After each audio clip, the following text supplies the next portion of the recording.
Chapter 11. The Road to Taren Ferry. They galloped down the north road, Lan leading the way, with the only sounds being their horses' hooves. Ran rides in the rear, looking back for signs of Trolloc pursuit and scanning the sky for the Drakkar, ready to alert the group if he saw either. He's conscious that the shadows of the forest could hide an army. Rand keeps a worried eye on Bella, fearing that the mare would start to fall behind with the speed that they ran.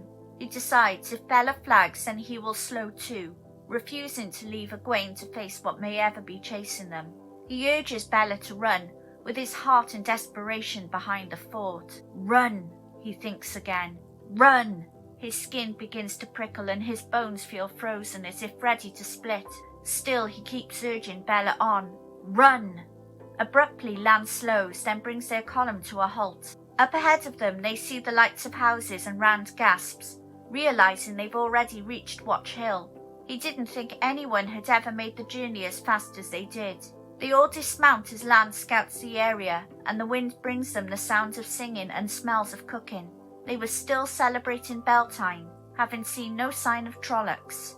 They all slump in weariness, only Lan and Moraine seeming unaffected by their ride.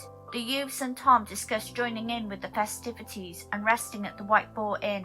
Lan tells them that they're only stopping for a few minutes, and Rand protests that they'll ride the horses to death if they keep on. He stops talking when he sees Moraine walking amongst the horses, pausing at each one to lay her hand on it, after which the horse would dance restless as if fully rested.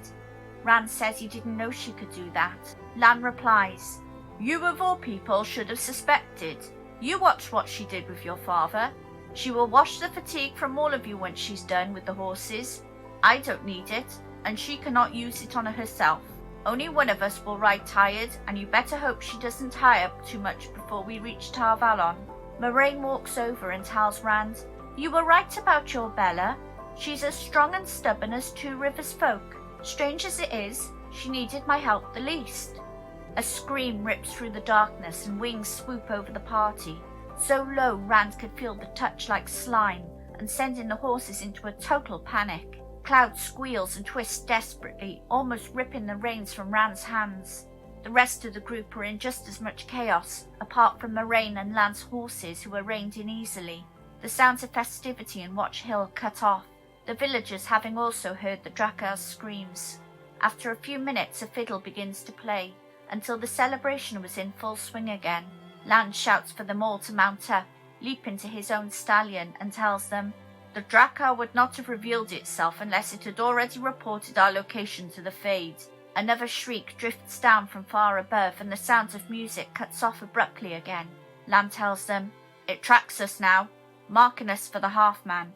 He won't be far behind." The others were all mounted, horses prancing, fresh and eager to be away from the Drakkar by the time Rand and Cloud settled to mount. They ride around Watch Hill, never entering the village, though dogs bark to mark their passage. Reaching the north road again, they gallop in a knot together. The horses were spurred on by every cry from the Drakkar. Bella ran with her neck outstretched, and Rand is shocked to see Egwene smiling with delight as she rode. Rand missed a question Lan asked Moraine, only hearing her response.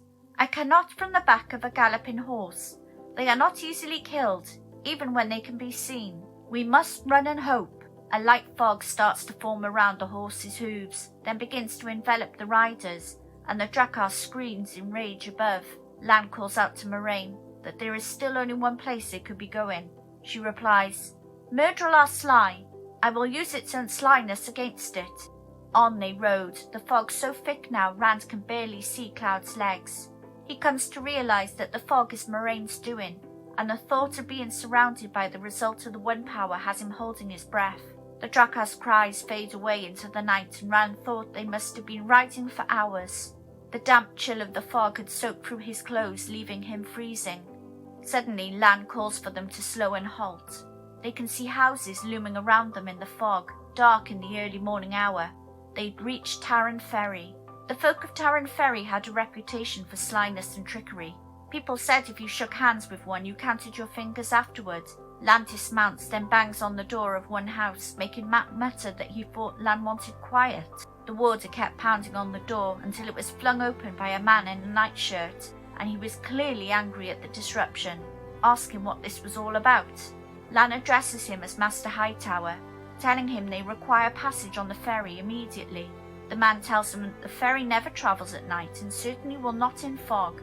They're to return in the morning when the fog is gone. Lan hands him a handful of gold coins, telling him he'll get the same amount once they've crossed, but they go now. Master Hightower tells Lan to meet him at the ferry dock and he'll be there once he's dressed and roused the haulers. Clutching his handful of coins, he shuts the door in Lan's face. Thanks for listening. Please like, share and subscribe and help get a new channel off the ground. Thank you.